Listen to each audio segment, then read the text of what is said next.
Hello, everyone. I am going to welcome Dr. Melissa Hankins to the She Finds Joy podcast today. Thank you for joining us, Dr. Hankins.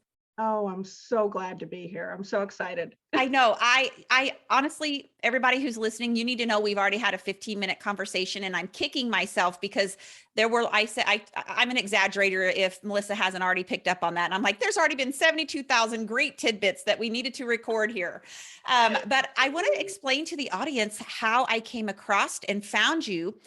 It was actually we're probably 2 weeks out from the Will Smith, Chris Rock Oscars incident. And I happened to be a member of a Facebook group full of school administrators, and someone had shared this very thought provoking post that she had written. And so I was like, I've got to look this lady up. I want to ask her if she would mind if I shared her post. And then I dug a little bit deeper and found out that you were a Harvard trained psychiatrist who has now kind of transitioned out of that into more of a coaching realm. But before we get into all of this, Melissa, would you just kind of give us a little bit of the backstory of who you are and what you do on a daily basis, and kind of how you, because I'm thinking, oh my goodness, Harvard University psychiatrist, Boston, oh my goodness. And I love that you're just this very normal, real, beautiful person on the other side of this camera. You're not, see, we were talking about how we get these images of people in our mind, Yeah. but you're just a normal person with this amazing road of how you've gotten to where you are. But go ahead and introduce yourself a little bit to my audience, please. Yes, absolutely. Thank you so much, Kim. Um, I am a psychiatrist I was a psychiatrist for at least 17, 18 years. And during that time, working in the Harvard systems, I was trained in the Harvard systems, worked in the Harvard systems. And during that time, I really had gotten a sense of feeling like a square peg in a round hole, actually. And some of the ways of going about psychiatric care just didn't really mesh with who I was finding myself to be as a person. And I was also around the time, a couple of years before, a few years before I ended up kind of leaving my clinical practice of psychiatry and turning to coaching. I had uh, become this, I kind of knew that I didn't want to stay in medicine forever. And that was, I think, around, and I can look back on it now and have a deeper understanding of why. Actually, it was actually a lot of limiting belief kind of things that I can look back on. But certainly I was pregnant with my son, who's now 14, but pregnant with my son, and I had this sense that, oh, I am going to have to choose between medicine or success, professional success, or family. And I didn't realize it consciously at the time. I can look back now and see that. But I bring that up because I think that helped kind of set the stage for my later burnout in medicine. And so when I eventually went through my own burnout, and that was at a point where I was feeling completely overwhelmed with trying to balance continual clinical work, trying to manage a family with a young toddler. My relationship with my son's father, whom I was engaged to, was imploding. It was just all of this stuff that was happening all at once.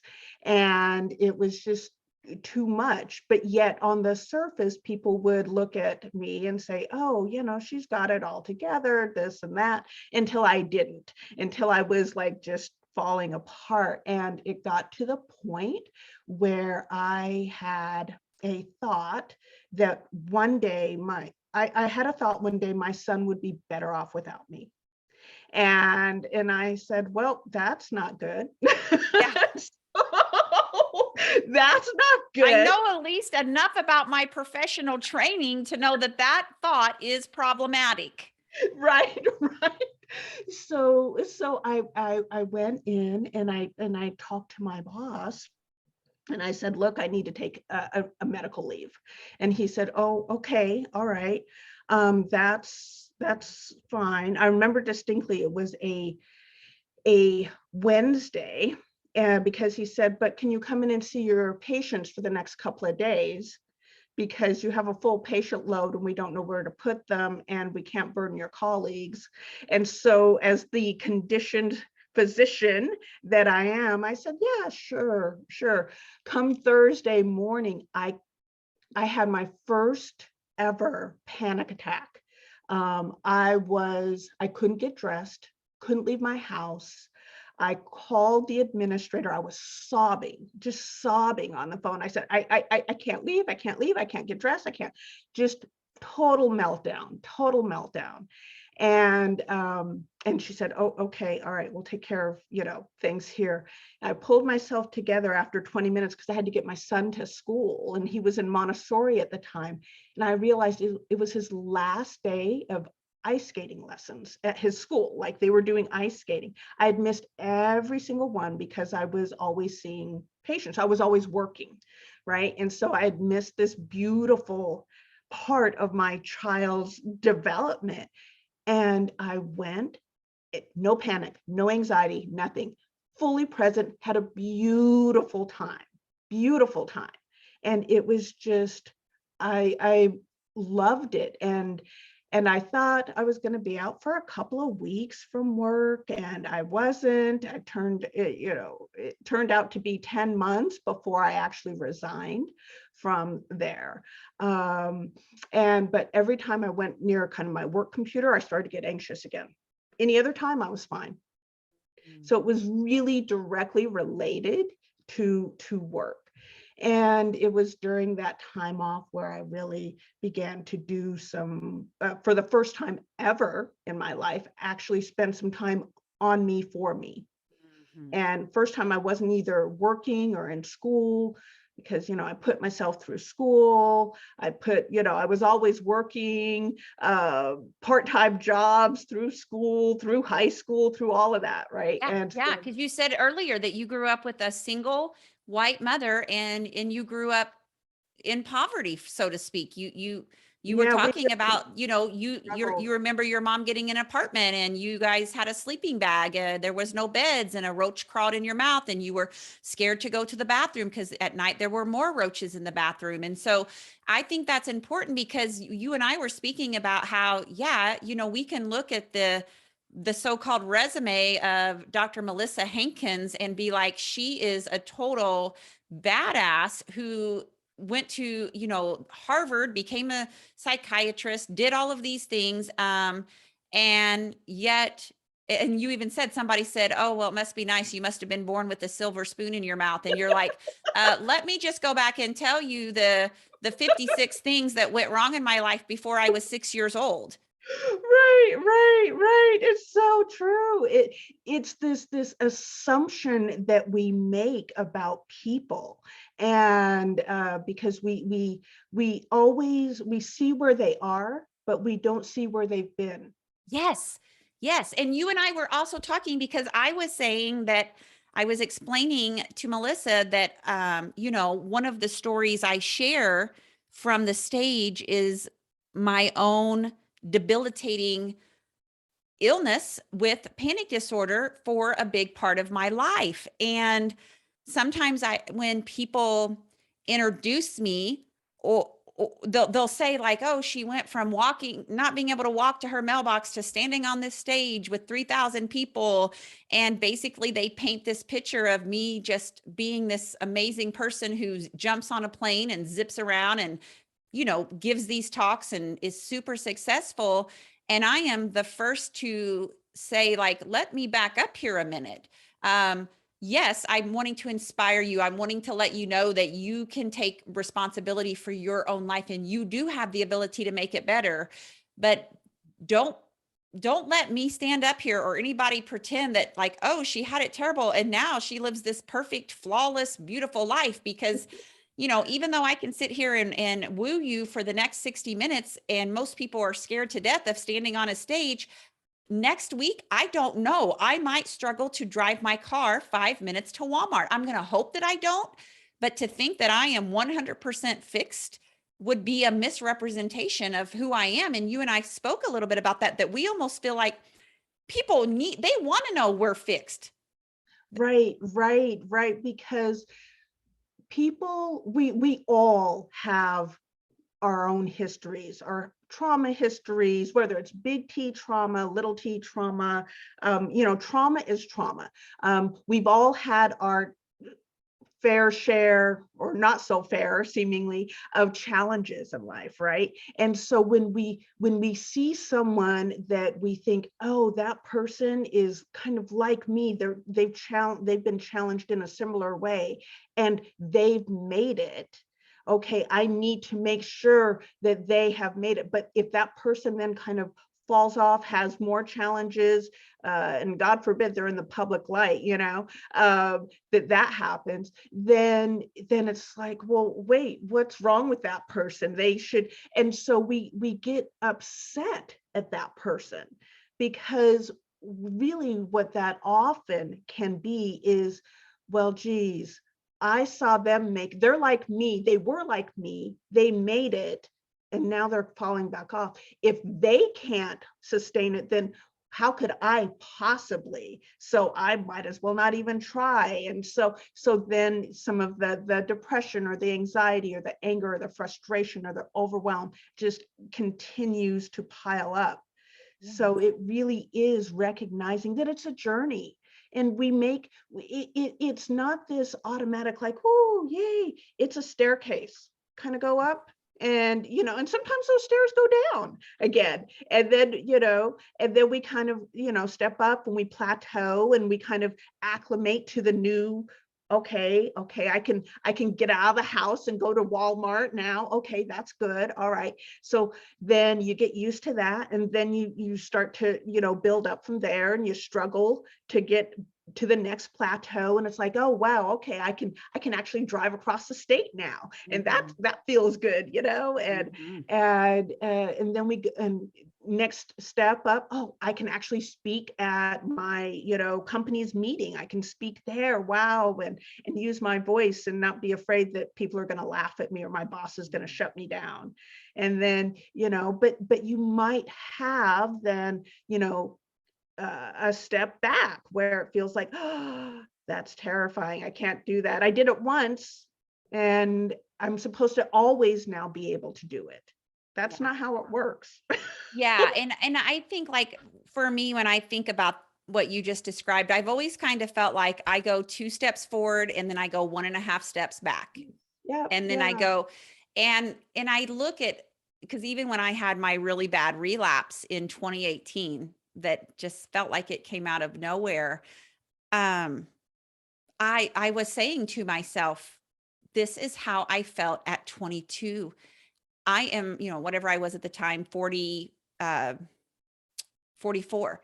How can I possibly be all the way back to where I was before I even had a diagnosis, before I even had medicine, before I even had therapy? Like, how can I be all the way back to that again? And what I will say is, you know, the person who was dealing with that in 2018 is not the same person who was dealing with that, because I had resources. I knew to get back into my counseling. I knew to reread my books. I knew to practice my strategies again. Did it bring me all the way out of it immediately? No.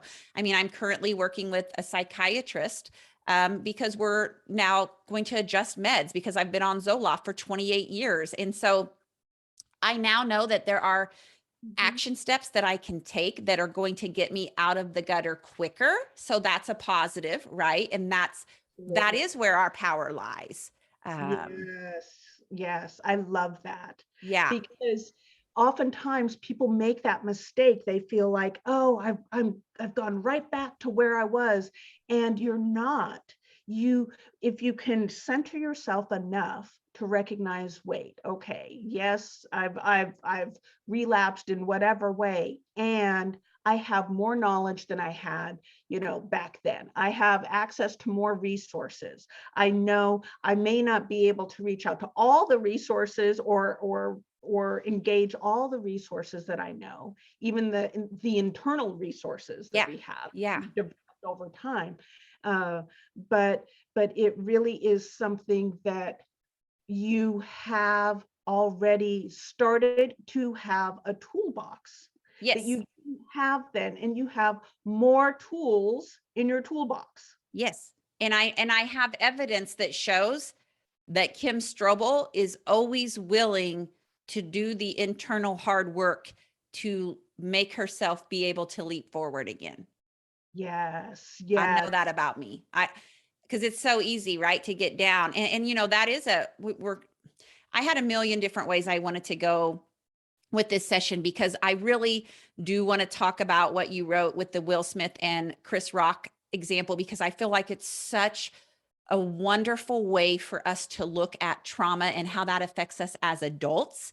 And then I also know that you have this expertise about the learning how to deal with stress and anxiety and your own burnout struggle, you know, that led you to what you do now, which I always find that interesting. There's always some type of catastrophe that kind of leads us to our mission, right?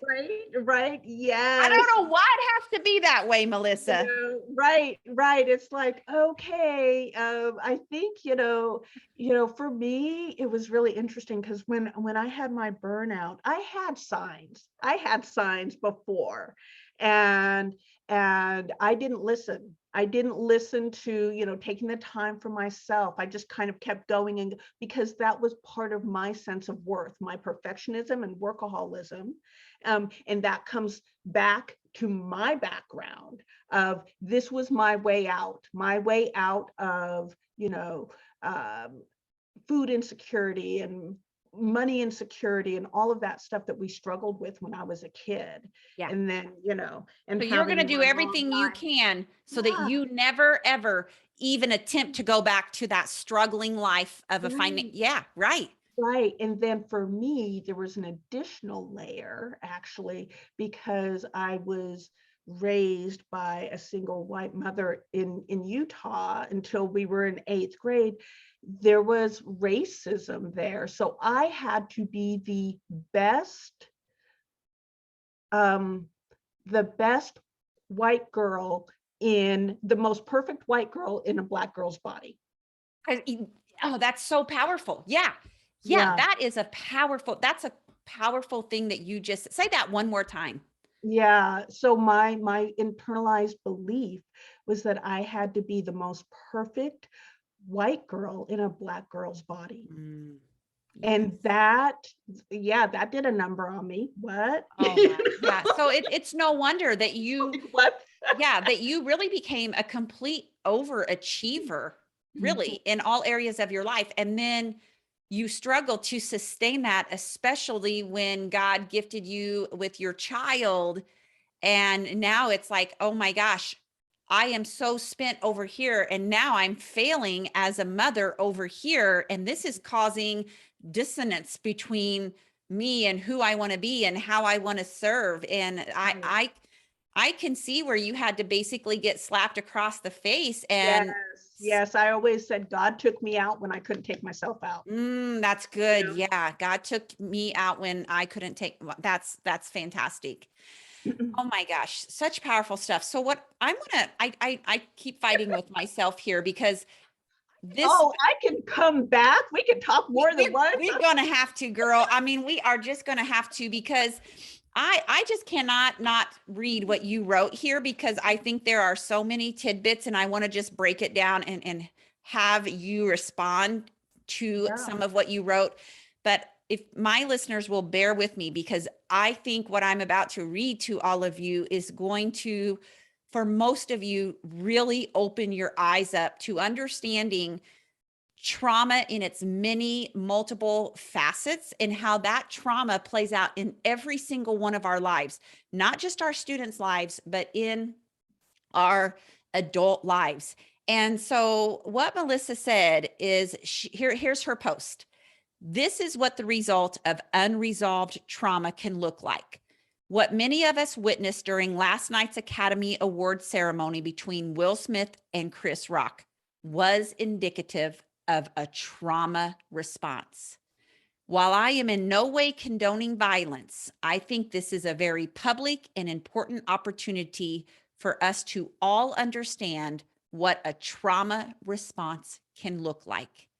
A trauma response can take many forms, some surprising, and it can look like slapping someone for saying the wrong thing, yelling at someone for not doing something fast enough or up to your standards, avoiding or not responding to a boss's emails about scheduling an upcoming performance review, having to do everything perfectly, otherwise you feel anxious, yelling at staff, throwing things around your office, or feeling frustrated and have a bad outcome at work, not setting boundaries, working endless hours. All of these things are trauma. And when you wrote that, you also go on to write that when a person has experienced trauma, and you call it big T and little t, and I think that's the terms that are now used. And so big T trauma, can you explain that a little bit to us? Right. And so I want to preface that with saying trauma is trauma is trauma. So even if I put big T and little t because most people tend to kind of identify with that on some level, but it's what if you've had a trauma that as an adult we might look at and say, oh, that wasn't anything or whatever, but you were small, you were a child. And in my post, I talk about, a 2-year-old who accidentally, gets it locked in a closet because the door closes behind them. And that's traumatizing for them because they might think, oh my gosh, I'm cut off from the world. I don't know how to get out. I'm unsafe. I'm all alone. I mean, all of these things that will go through the mind of a very young child can be a big T trauma because they might feel like their life is being threatened in that moment. And of course, they can't process it and say it in those ways, but that's the feeling, that feeling of, oh my gosh, I'm all alone. I have no one to take care of me. And as an adult being in that situation, they can go in and they're like, oh yeah, the door closed behind me. Let me just open it. It's not an issue. So I say that when we think of big T and little t, it really also depends on your age, your resources, your history, and all of that. But big T trauma, what people might consider big T trauma, are life-threatening traumas. Things like an assault.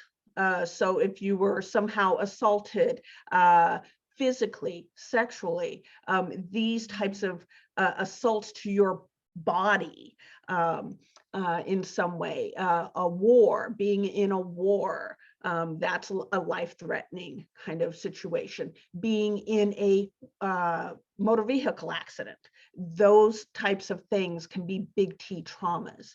So where people might consider, oh, they look at that and say, oh, okay, I get it. Yeah, You're this makes traumatized by sense. that. Right. Right. So somehow that's like, okay, I see your trauma. Okay, that I can relate to, or maybe it hasn't happened to me, but I can accept that that's a trauma. Now, little T traumas, those are things where you might have been horribly shamed or embarrassed. And like if you're in a classroom and you give the wrong answer and the teacher doesn't handle it well and shames you somehow, and the class laughs, and you feel like, okay, I can't say anything now. That could play out for the rest of your life. That little incident right there that we are calling a little T, but because we say little, we're not saying it doesn't have leverage and impact in lifelong consequences. Right, because that can show up, maybe not when you're going out to speak on stage, it could show up in a business meeting with your boss. That Yeah. could show up in, okay, well, this is an authority figure, this teacher who shamed me. That means what I have to say is not important, or I can't make mistakes. So that can limit your willingness to try new things in life. Yeah. Because if I don't get it right, then I'm going to be shamed somehow. So I might as well not even try. Yeah.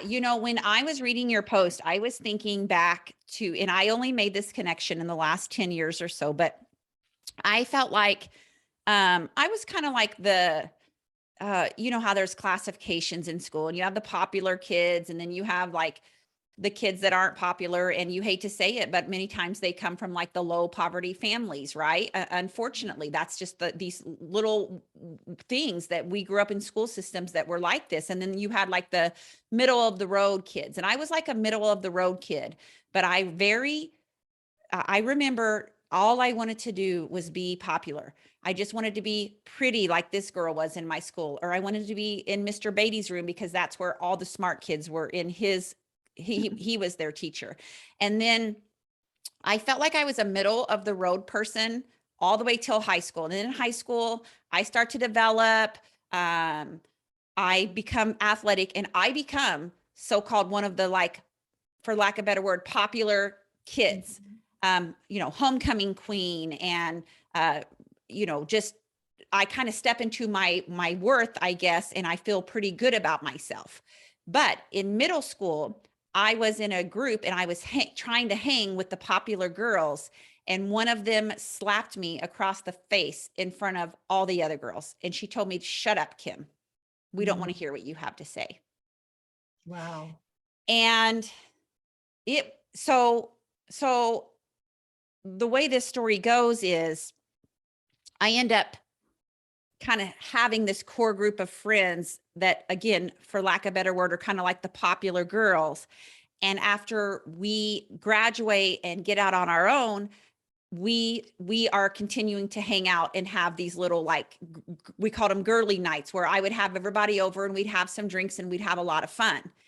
And in my mid 30s, a few of them who were the mean girls all Mhm. through school, they decided they were going to kick me out of their group. It was just like a junior high thing. Wow. And I Yeah. remember being 35 years old, and all of a sudden I see that they're now creating the meetings and they're not inviting me. And I didn't know what I had done wrong. And I felt exactly like that 12-year-old girl who had been slapped. And I also was able to see that I had been, like Brene Brown says, I had been hustling for their worthiness my whole life. And then I was trying to hold on to it. I was still trying to be one of the people that was in that group, even as an adult. And I spent the next probably 4 years feeling just at times like I did in middle school, like I'm Mhm. just not good enough. Like, I don't know why they've kicked me out, but I feel like I feel humiliated. I feel like something's wrong with me. I I just wanted to be back in the group. And it sounds kind of demoralizing now just hearing myself say it. And then I don't know how I transformed that, but the conclusion I came to was I saw that those were never my people. Mhm. They Yeah. were never my people. Like, I would never consciously choose to spend time. I mean, a few of them were, but I would never consciously spend time with that type of person now. But I would not choose them no matter how popular they were. They're not my people. And Right. it became like really freeing for me because I started to see that Kim Strobel, a lot of the time, knows her value and worth. And Kim Strobel gets to pick who she wants to spend her time with, and her, you know what I'm saying? And so when Yeah. you said that, it just took me all the way back to how that one slap played out for many, many years in my life in different ways. Yes, absolutely. And, so many things from that just kind of went through my head. Uh, you know, first of all, we have a tendency to fault ourselves and get down on ourselves for a behavior that we think, oh, I should just be over that. Why am I not over that already? Or how is that coming up now? Yeah, I And was embarrassed. right. And then we feel like, yeah, so we feel so embarrassed, we feel shameful, and we feel like, get over it, Kim, already, or get over it, Melissa. What's wrong with you? That happened a long time ago when you were a kid, and why are you Yeah. letting impact you now? But the fact of the matter is, it absolutely shape you. As human beings, we are wired for connection, Mhm. and we are also wired for survival. Mm. And the two, at when we are infants, because we cannot survive on our own, we need the connection of our caregivers in order to survive. Now, as we are trying to navigate our path in the world, we are trying to still connect with people, and it gets kind of warped because of whatever conditioning we may have, that okay, in order for, we don't seem to realize that as we get older, especially as adults, that we actually have the ability to we have the ability, and we can create the resources to ensure our own survival. And it does not, and yes, there are, and I can already hear, well, people say, in terms of racial disparities and this, yes, absolutely, absolutely acknowledge that there are disparities and inequities that absolutely hold some people back and communities back, especially Black and Brown communities, and Indigenous peoples, and all of that. And at the same time, I am saying that we have the ability as adults to create our own realities, in so many ways, and that we can create the path towards our own survival. And we don't need to necessarily have, yes, we want connection, because that is actually absolutely a core part of our humanity, to be connected. However, we don't need that connection as our source of survival as we did as children and infants. And Yes. but we still have that wired in our heads Yes. Oh, until we it's do the deeply inner wired. work, right? Until we do Yeah. the work inside that says, wait, I don't need to have my worth and my value and being measured externally, for Yes. my own sense of being and my own sense of worth and value. That's not, I don't need to have the other person say that I'm good enough. I know that I'm good enough. Yes. And I don't need the other person to say, you can have this, you can be this. Yes. I can tell myself that. But it's work to actually change that internal dialogue. And a lot of people don't actually do the work because it's hard. It's not easy.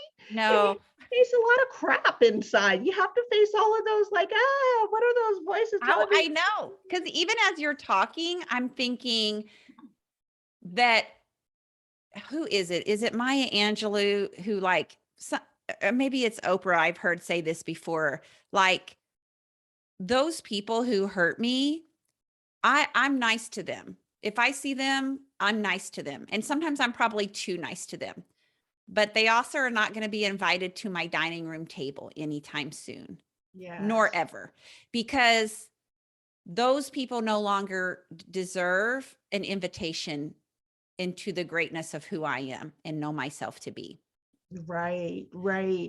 And another, yes, I love that. And it reminds me of, and I don't know who said this, but something along the lines of, the space in your head is valuable real estate. It's priceless real estate. So just be very mindful who you rent it out to. Oh, yes. you know? Yes. And so really, and that can be past people who are still playing. Those are the voices that you hear in your head that are telling you, oh, I can't do this, I can't show up this way, I can't, blah blah blah blah blah, or I should be this, I should be that, even if it's not aligned with who you want to be. It's like, no, this is what my parent told me I need to do. This is what my culture says I have to do, because this is what is success, you know? Yes. Yes. And it may not be aligned with who you want to be and what you are internally. Yes. And that those are barriers that we also have to break through. I'm also thinking as we're talking about, I know what my next work is just as I'm talking through this with you, because the way that, so even now, I don't need their acceptance. Like, I don't need anything from them. Like, it feels so good to know that, like, you don't get to be in my life in that way. Mhm. Now, I will say, here's how that has showed up, and maybe you can resonate with this a little bit as well. I'm not quite there where I'm like, oh, but I wish you all the love and health and happiness and wealth that you could. I'm over here going, you know what, MFers, you're going to wish you could get invited to my table, because look at what this bitch just did. Right? Like, look at what I've done. Like, you've motivated the you know what out of me for the last 25 years. And let me just tell you, sister, I have brought it, you know? Yes. And so, Yes. like, I can still feel that that's like this internal drive of like, what makes Kim Strobel want to be successful? There's a little bit of that, well, you watch and see what I do now. And I know that that's my work too, because I've got to get to the place where I do it mostly for me, but I also know there's a part of me that's doing it to kind of stick you a little. And you know what? That's being human. That is being human.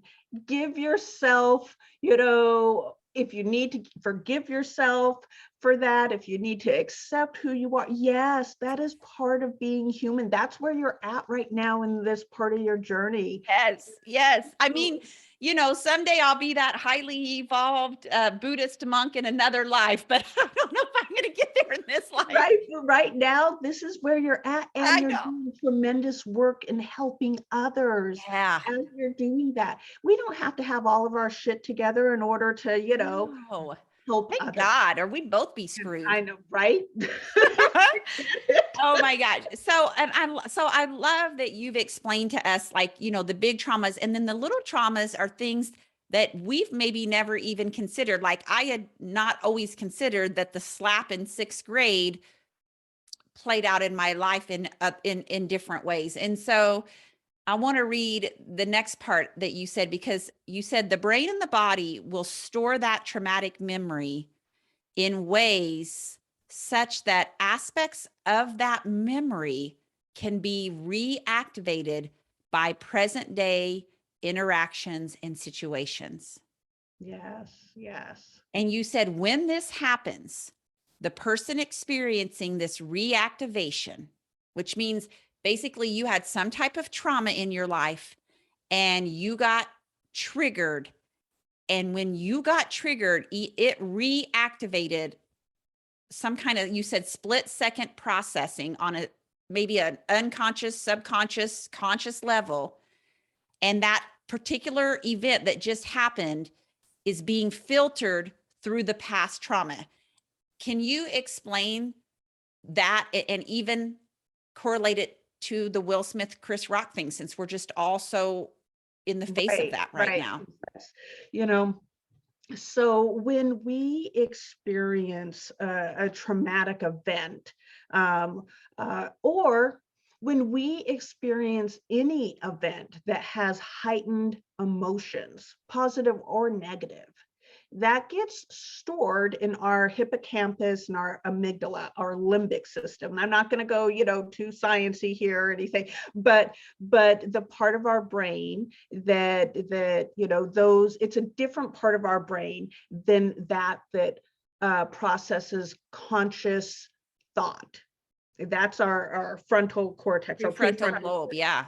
Right, the So cortex, yeah. right. So those are different parts of our brain. So when we have And when I say a positive or a negative, I mean, some people might have this beautiful memory of going to grandma's house, and every time you go, you have, she makes you this very special chocolate cake that nobody else can make. It's like, oh my God, that's grandma's cake, whatever. And you sit at the table and you sit with grandma and whatever. That might be just a beautiful memory, and you have so much joy and happiness, and it gets filed. And every time now you see chocolate cake, you think of grandma. Or when you smell chocolate cake, you feel love. And you're like, I don't know why I feel this immense love. And that's how like food cravings can get started, right? Especially when we're feeling, really down and depressed or sad or angry. And we're like, oh, I got to eat that food because that makes me feel better. Oftentimes it's because it's associated with a memory that has a heightened positive emotion connected to it. Yes. So with a negative, the same thing can happen with a negative experience. So something that is traumatic, and you have a negative, you have a fear, immense fear or sadness. And certainly with trauma, you might you often feel trapped, and it's unexpected, and you are unresourced. You have a lack of resources. So all of these things go into what a trauma experience is. And so when you are, and that gets stored in the amygdala and hippocampus, so the limbic system, and it may be stored really like a file cabinet. Except for when you have trauma, it doesn't necessarily get stored really clearly. Like you can't pull it out as a paper and like read it really clearly. It might be little bits and pieces. It might look like it has some redacted parts in it. But then you access, but it's all still there. It's just in that moment, you might not be able to remember all of those redacted parts. So then jump forward 20 years, and something similar happens. It may not be exactly, but it might react. It might be similar in the sense that, okay, it's bringing up a similar intensity of emotion associated with maybe someone's tone of voice or a movement someone has. And it's like, wait a minute, I don't know why that's activating this part, but oh my gosh, I'm right back in that moment. Oh my gosh, I have to tell you, you're making me think of, I just read Dr. Bruce Lipton and Oprah Winfrey's book titled What Happened to You?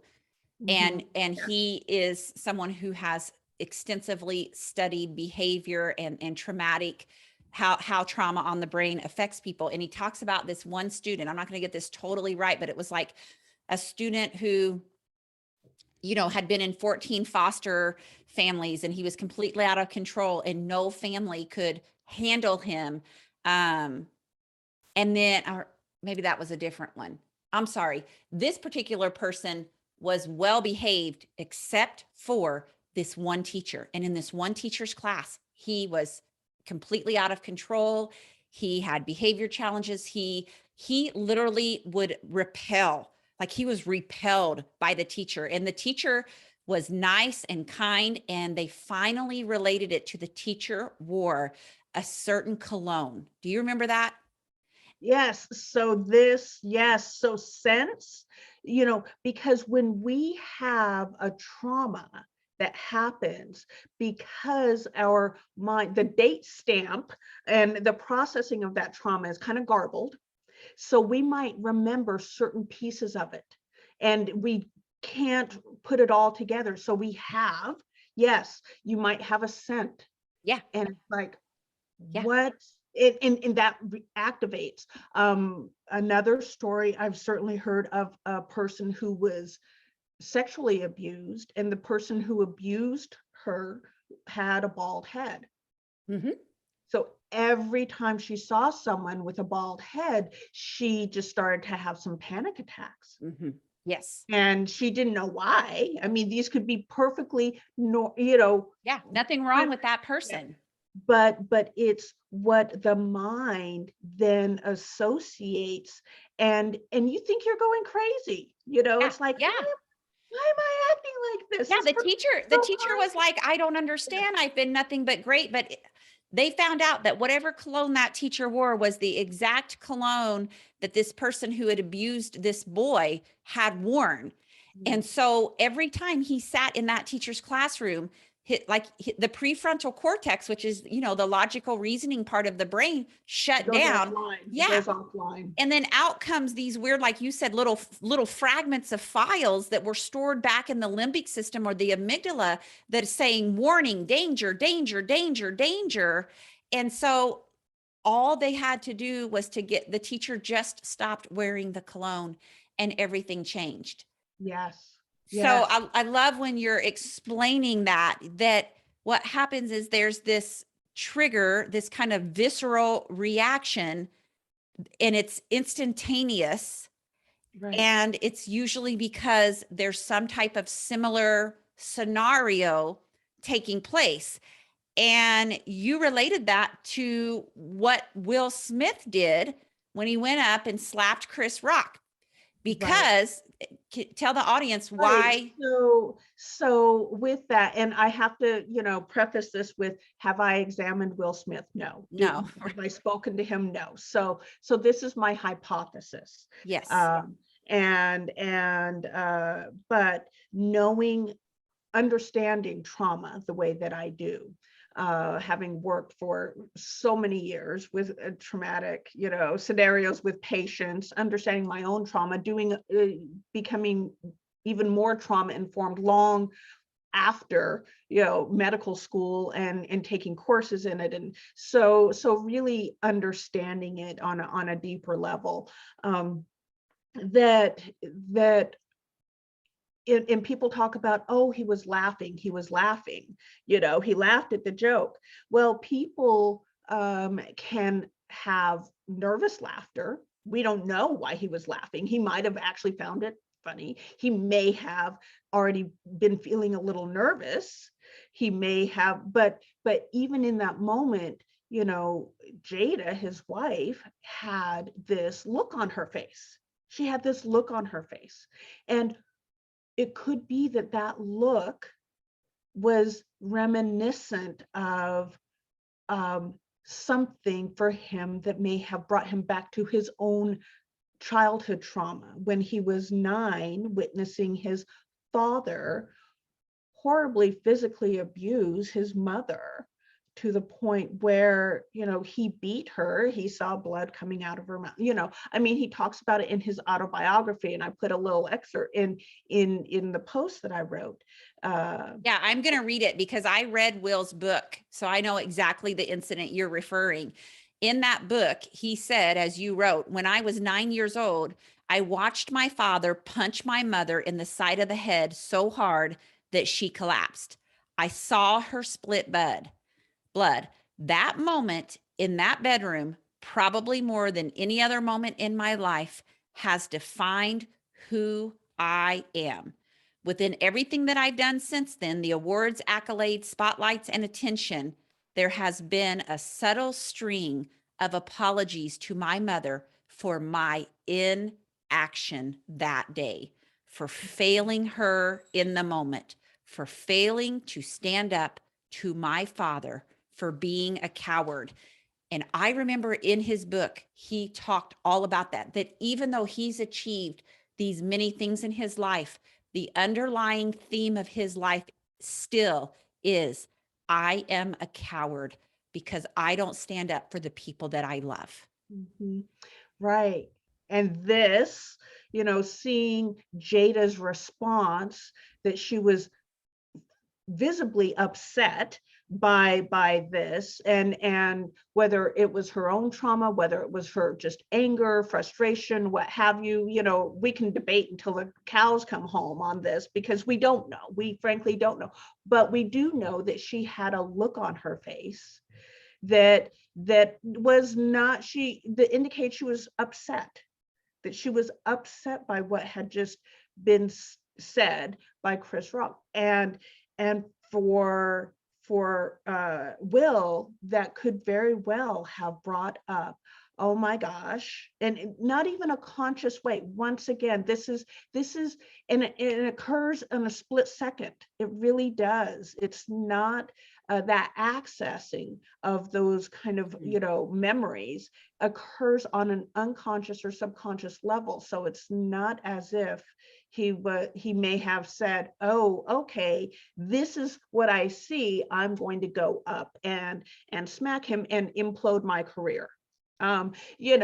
That's, it is very much that here, the woman he currently loves, his wife, was in distress, and he was not able to protect the woman he loved as a 9-year-old. And that's, as you said, his driving force, one of his driving forces, that everything he does is with that in mind.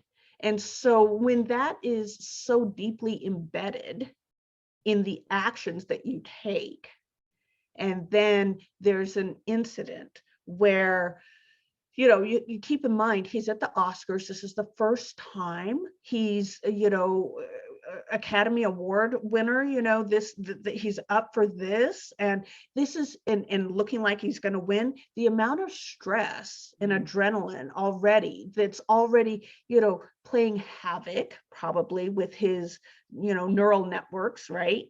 And who knows if he how much alcohol he may or may not have had. I don't know that, but we know that they serve alcohol at these events.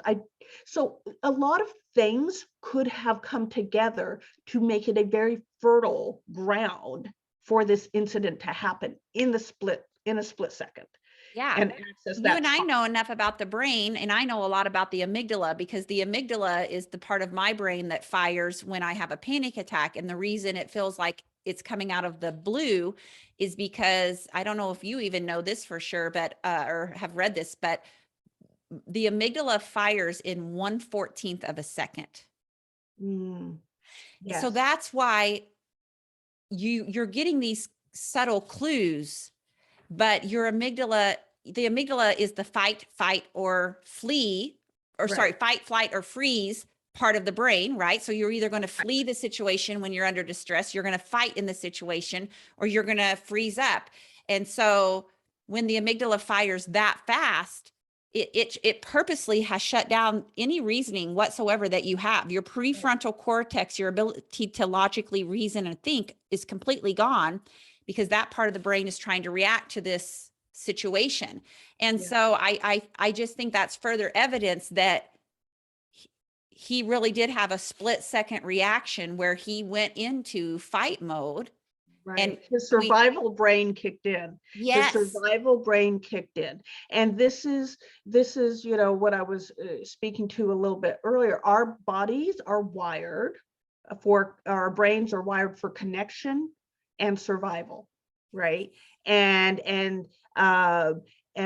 here, he's seeing this split second, or he's having this split second reaction, seeing his wife, whom he's connected to, and her level of distress, and it's accessing that past trauma, and it's likely accessing that, so that all of his survival brain kicked in. Absolutely, our survival brain is all about fight, flight, freeze, or fawn response. So fawn, yeah. So he reacted with a fight response. Now, of course, Chris Rock has we know, an extensive trauma history also, and could his response, he handled it beautifully, and he's done a lot of inner work. And at the same time, could his response be looked at as also a trauma response that might have been a freeze response? Even though he didn't freeze in that moment, there were elements of, with the shock and Oh, yeah. But he brought himself around and out of it very quickly. Yeah, because I was reading about him. He was actually, I did not realize this. He was sent to a kind of a prestigious white school where he was extremely bullied all through school. And in fact, I think was unenrolled and then re-enrolled in another school or something, but like he had suffered really terrible bullying behaviors all through his K through 12 school years. I did not know that about Chris Rock. You probably know more about his traumatic background than I do. But yeah, I would say that he also had a reaction, which was probably, either fawn or freeze. I think we saw a little bit of both. Right. I would agree. I would agree. Those two, absolutely. And so his ability to recover Oh, quickly probably has a lot to do with, he's also talked about the fact that he has worked with a therapist, and he's talked about that publicly, and to deal with a lot of his trauma. And so, you know, the point being that these kind of reactions have the potential to reside within all of us. yes. None of us, as human beings walking the planet Earth, are not going to have trauma of some sort exist within our histories.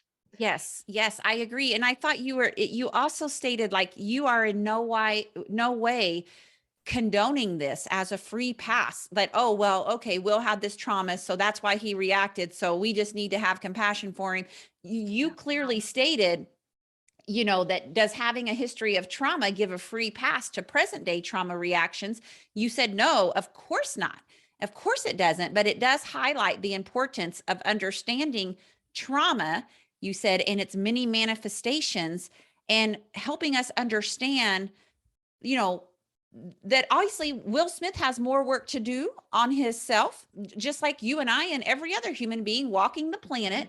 But I'm sure, knowing Will Smith, just in what I know of him, what I've read about how he seems to really always be willing to go in and work on his hard stuff, I think it's just a big red flag to him that there is some stuff in there that needs to be further explored. Right. One of the things that I always say when I was, working with my patients psychiatrically, now even with my coaching clients, is that if you have a reaction that seems out of proportion to the situation, that there's history, there's past history. You're not reacting to the present moment. You're reacting to the past, and you're bringing that past forward into this moment and reacting from that space. And so when we find ourselves really overwhelmed with an emotion, even with anger, when we get angry with someone, yes, there are times when our anger can absolutely be justified. However, I try to, and I'm a work in progress around this myself for sure, but I really try to, for myself and remind my clients, to look at that as an opportunity, because that's a light being shining on an aspect of you that might need healing, might need, to be introspective and look at that. That's very true. And I think the courageous question there becomes, are you willing? Are you willing to do the work rather than avoid the work? Yes, and I love that you use the word courageous, because it does take courage. It does take courage to go and do that inner work, because it's not easy. It's Yeah, not easy, because even though we are not responsible for the traumas that happen to us as children, as adults, we are responsible for healing them. that is We, one of my favorite quotes right now. Yes, you are right? not, your past trauma is not your fault, but your responsibility in healing yourself now as an adult is. Yeah.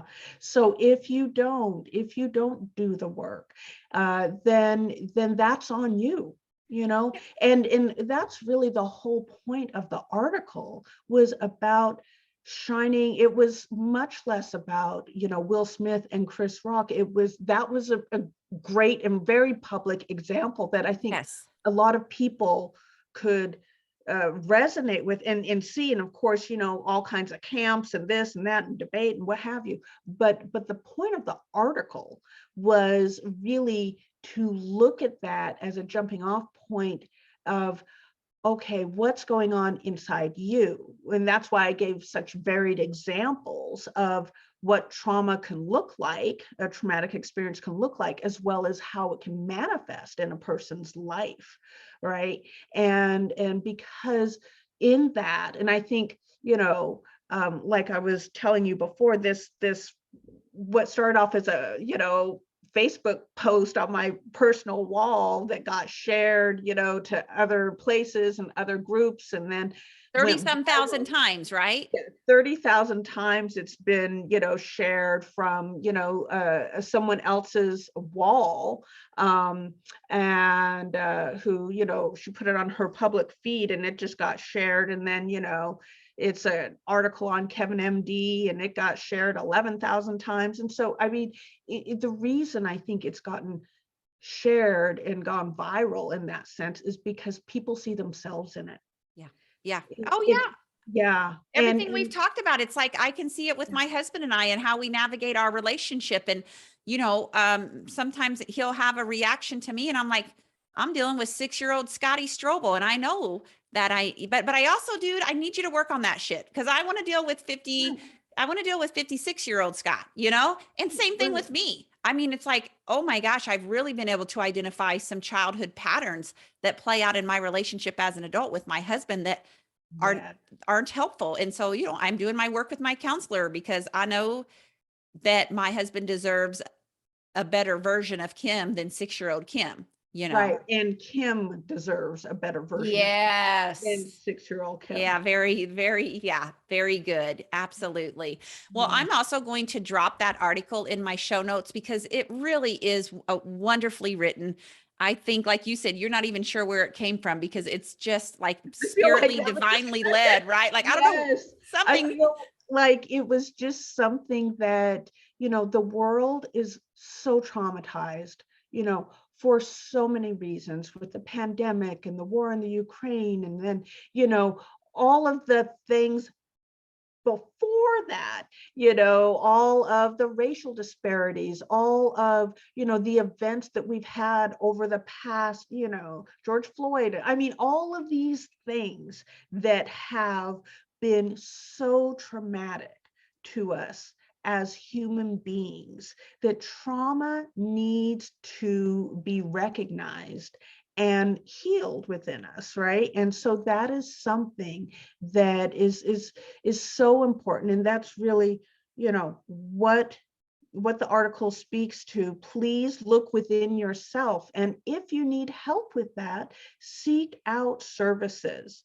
For me, with my clients, because now I coach physicians and other high achievers, right, in their areas around perfectionism and workaholism and things that I know very personally, right? So but yes, I coach them around that, and I use not just coaching. I'm a certified executive coach. I use that aspect, and I use emotional freedom techniques, or EFT tapping.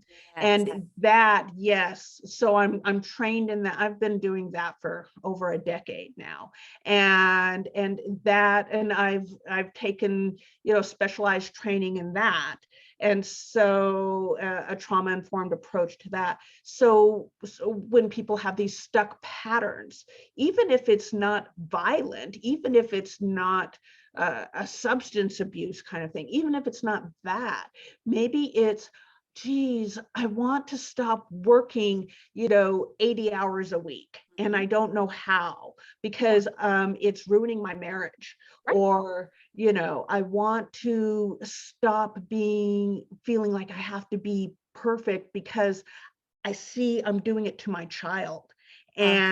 And they are feeling like, oh, they have to do everything perfect now. Yeah. And it's causing them to not want to try new things, or feel like, if I don't get it perfect, then I'm not even going to do it, mom. So these types of things, I use EFT to help my clients really look at those patterns of behavior, break them down, and release those. Well, okay. So I have several thoughts. And I think I told you this at the beginning of the interview, but I am creating something called the Leadership Academy. And it's for people in leadership who I feel like many times I'm starting with school principals and anybody who's in school administration, because I feel like they're kind of the middle child. And you said something that kind of blew my mind at the beginning of this conversation before I hit record, but you said that the higher up you go, what was that statement? That the The more higher up isolated, you go, the more isolating it is. yeah, Yeah. the more isolating it is. So I know that as part of that Leadership Academy, one of the topics is overcoming stress and anxiety and that whole perfectionism piece. So I've made so many notes. I know you're going to have to be my coach for that module for those people. Not that I can't coach them some, but I feel like your level of expertise and what you have to offer, that is great. But for people who are listening, who are like, you know what? I'm who she's talking about. I need her help. Where do I get in contact with her? I want you to tell my people, but we're also going to drop all your links in the show notes as well. Yes, yes, absolutely. So people can reach out to me on LinkedIn. Absolutely. I'm on Instagram. But you can message me certainly on LinkedIn. I do free consultations for Mm. people. And you So, have a website, right? I don't, because I've been referral based. I know, What? right? Are you kidding me? I am not kidding you. Girl, you saved yourself like $300,000. I know, right? But people come to me, That so it's is like, amazing. it's like, okay, Oh my gosh. Because and I've just done a $30,000 overhaul on my website for the 17th time. I know, and I keep saying, oh yeah, I should do that, and it's probably time, it's time, but It but says something though that it's word of mouth that's working for you. right, right, and because I really I work one-on-one with people. I've done groups. At the beginning of COVID, for example, I did groups with physicians where I did actually tapping. I did EFT Mm. tapping in this group to process the Mm. overwhelming emotions that they were having, the fears, all of those kinds of things. But I really look at emotions as our superpower. Mm. Emotions will guide you either when you're feeling that it's an unpleasant emotion. It's a guidepost to look at, okay, what am I thinking? How am I behaving that is not in alignment with who I actually want to be? Okay, this is where this is. That's where.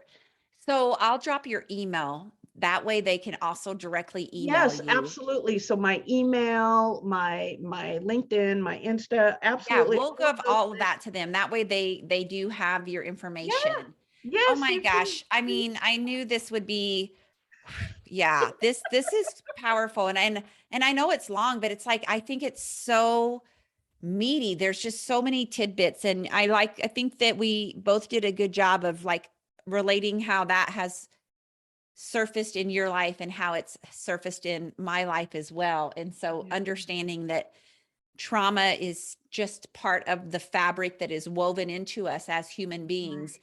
but that the power lies in being able to identify it and then work to overcome and create like new neural pathways in the brain, so we're not reacting that way all of the time. So thank you Right. so much for your time today. I appreciate your expertise and just your honesty and your vulnerability. Thank you so much. Oh, yes. Thank you so much for having me. It's just such a pleasure. I think when we can be honest and vulnerable ourselves, it allows other people to be that way, even if it's with themselves for the very first time. I couldn't agree more.